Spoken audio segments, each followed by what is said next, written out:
Assalamualaikum. How are you? We have successfully completed the first chapter. Today we will begin to deal with the activities.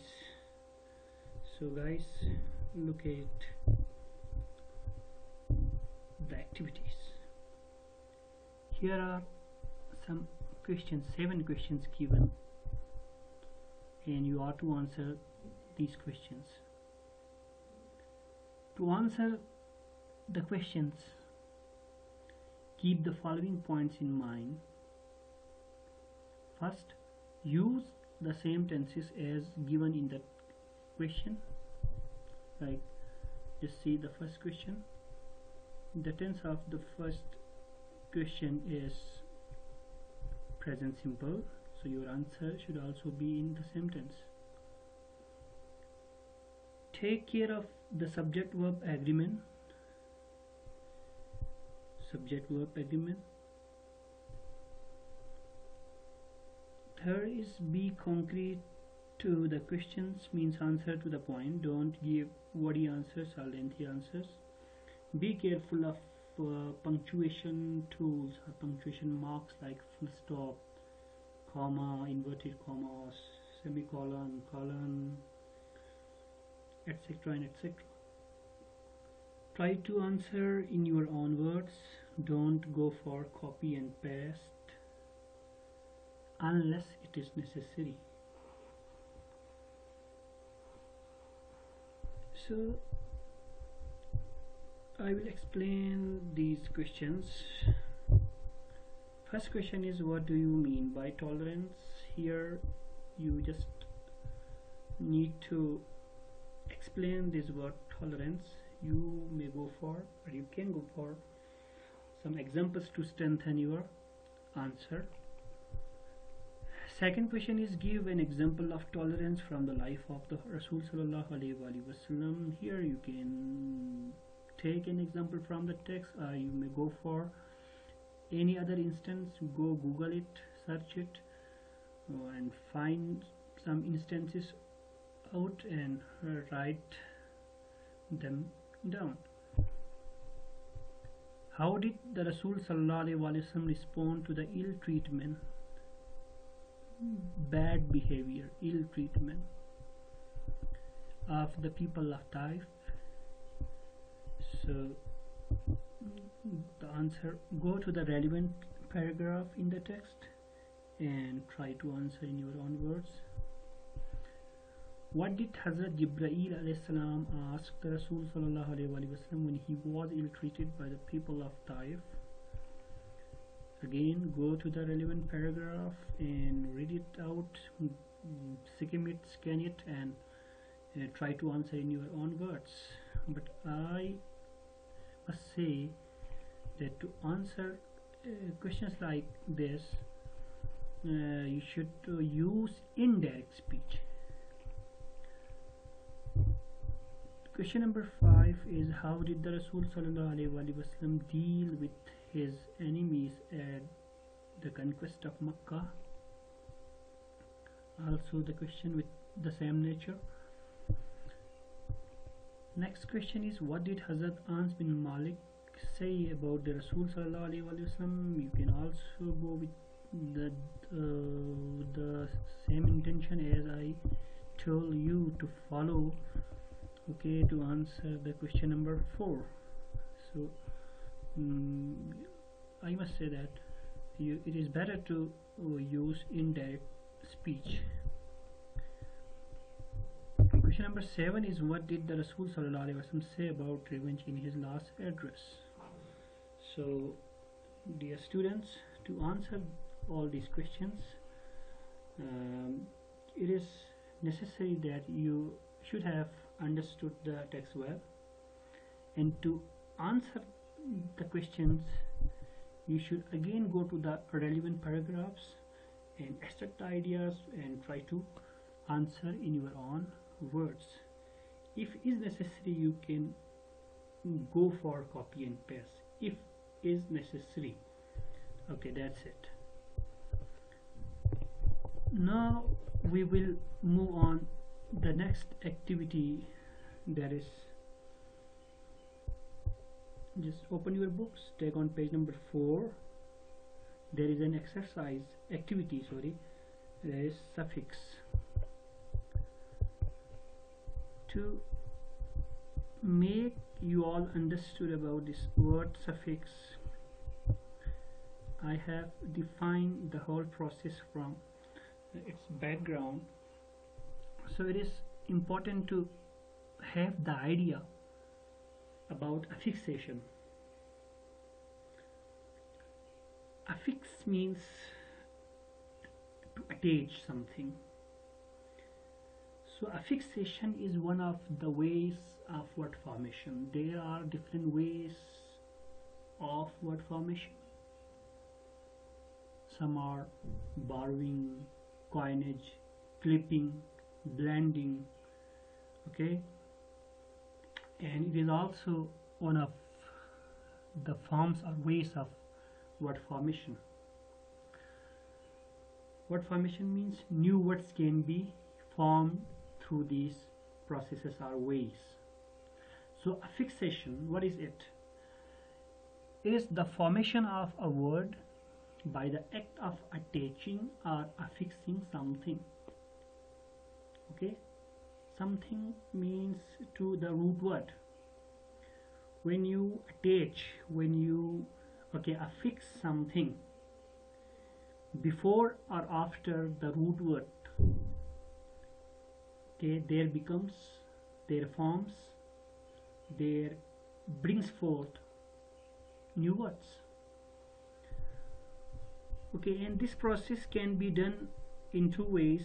One is prefix, the other is suffix. Pre means before, pre means pre for before, and fix for attach. So look at the definition. Prefix is an affix. Affix means attachment that is added in front or before or prior to the root words. Just look at the examples. Here is a word complete. This is root word. This is root word, and words like this: complete, in, this, okay, full, less, right, lee, knee, etc. are called morphemes. These are morphemes: complete, in, this, unity, book, purchase, date, he, etc. and etc. What are morphemes? Morpheme is the minimal meaningful unit that cannot be divided into smaller meaningful units. Just see, it is indivisible. This complete is indivisible. This is the possible minimal unit having some sense or meaning, and this cannot be divided further.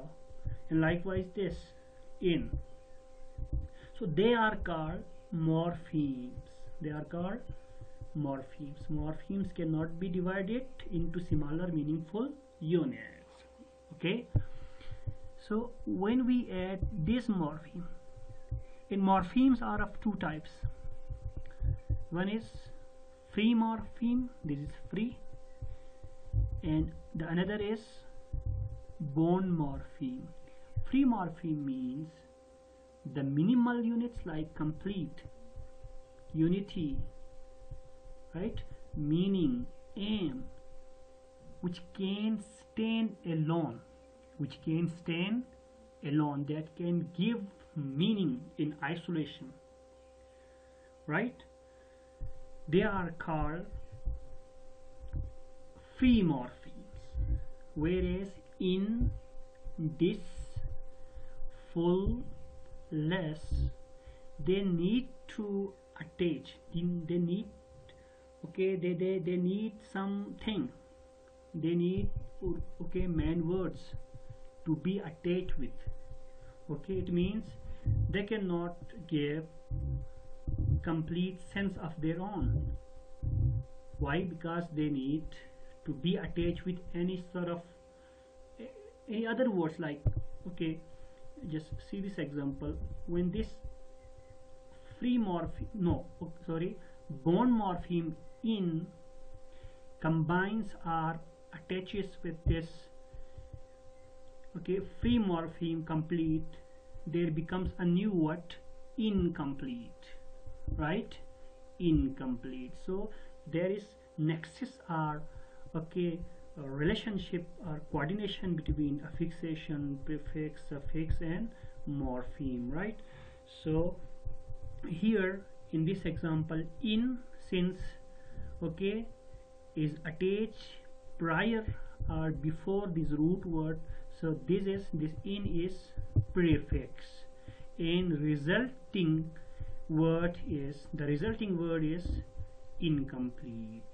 And okay, here is the same example, okay, with different morphemes like dis and unity. This is bond morpheme, unity is free morpheme. When they get combined, okay, there becomes a new word, that is disunity. So in these examples, in, this, in and this are prefix. So it is one of the ways of, okay, forming new words, like, right?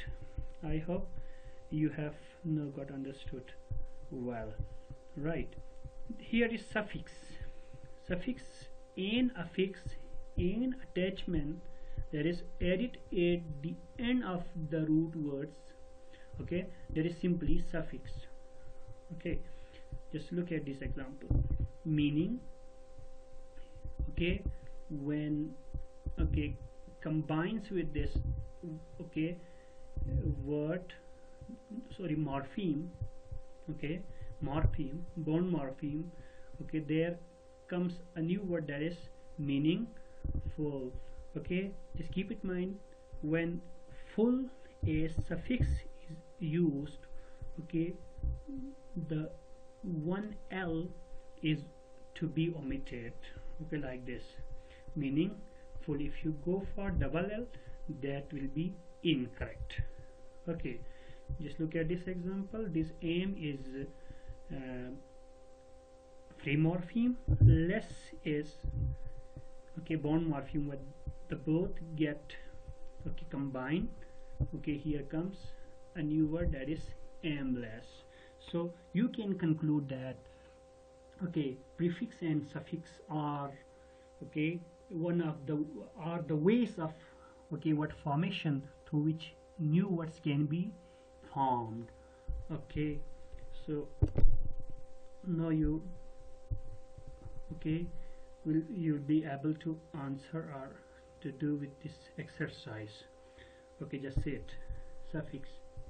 The suffix some means full of. Okay, every morpheme, whether it is bond or free, okay, must have some meaning. To some extent they have meaning, just like some. When this some, okay, gets attached with a root word at the end, okay, it means full of. And on the other hand, the suffix less means without. So they change nouns into adjective. Okay, for example, burden. Okay, when you add some with this root word burden, it becomes burdensome. It means full of burden, something that is full of burden. Okay, and likewise, if you go for this word meaning, and if you attach, okay, or okay, affix this less, this morpheme with this free morpheme, okay, there becomes, okay, there brings forth the new word, a new word, sorry, that is meaningless. Meaningless, something having no meaning. Sorry. Okay, add suffix some and less to the following words to make them adjectives. Also use them into sentences. This is very important. and also interesting exercise, so you should do with this. Okay, lawn, when you add this sum with lonesome, it means someone who is completely alone. Okay, loathsome means full of hatred. Okay, and bothersome, someone who is annoying or teasing. Okay, so bothersome, troublesome, full of trouble. Irksome, okay, irksome means what should it be? Boring. Okay, boring, something or someone who is boring, or something that is boring. Okay, and if you add less with these words, flaw, thank, law, worth, hope, so the meaning will become, okay, without. Flawless means without any mistake, without any flaw. Thank means thankless. Lawless, where there is no law. Worthless, something having no value. Hopeless, a situation where a person becomes hopeless, where there is no hope. So there there occurs some changes, like lone is a noun. When it gets combined with some, the new word lonesome becomes adjective. So the grammatical category of the words when get affixed, okay, will also change. Okay, well, after getting done with this affixation, okay, you ought to change these new words into sentences of your own. Okay, now moves to the next activity, that is fill in the blanks with suitable words from the text. Okay, just go to the text. Okay, read it out and fill in the blanks, okay, with suitable words. Okay, thank you for today. It's time to finish now. Do not forget to bring these assignments when college will open, inshallah. Thank you.